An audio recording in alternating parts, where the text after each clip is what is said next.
Bonjour à tous. La faiblesse de la France aujourd'hui, c'est pas celle de l'État, car objectivement, il a tous les moyens régaliens, notamment, on le voit aujourd'hui, pour endiguer sur quelques jours une telle contestation. Non, la faiblesse de la France, c'est sa nation. Plus de valeurs, plus de culture, plus d'identité, plus de religion, et plus de respect ni de l'histoire, ni de nos vieux. C'est pour cela qu'aucun pays européen ne pourrait vivre aujourd'hui ce que l'on vit à travers de tels événements. Car l'Espagne et le Portugal sont des nations, l'Allemagne est une nation, l'Italie est une nation, pour ne citer qu'elle. La Suisse aussi, la Belgique malheureusement beaucoup moins.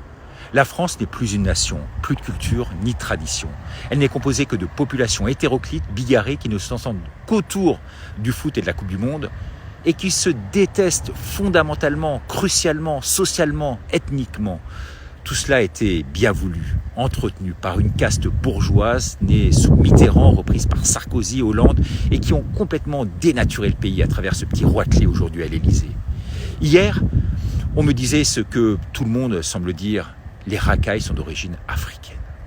Mais comment se fait-il que lorsque vous allez au Maroc, en Tunisie, en Algérie, vous aurez sur place une paix royale et que pratiquement jamais vous n'aurez aucun problème de sécurité, même en étant blanc?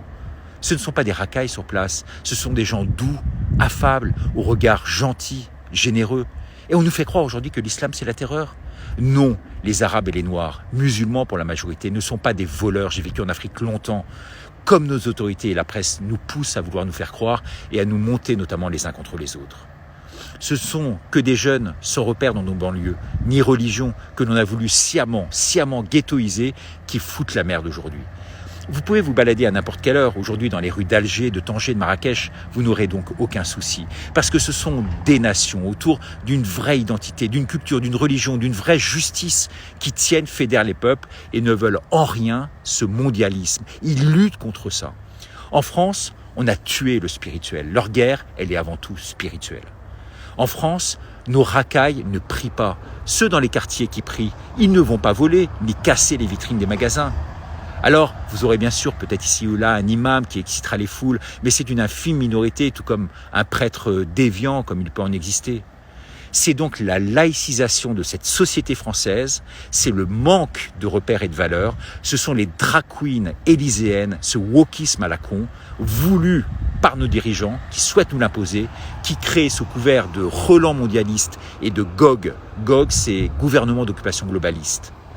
Toutes ces fractures que l'on connaît en France aujourd'hui et nulle part ailleurs en Europe. Alors que faut-il faire? Eh bien, il faut reprendre la main au plus vite, reprendre le pouvoir pour imposer aujourd'hui nos vraies valeurs, celles que nos aïeux nous ont insufflées en se battant bec et ongle pour sauver nos vies. Eh bien, si vous êtes d'accord, partagez.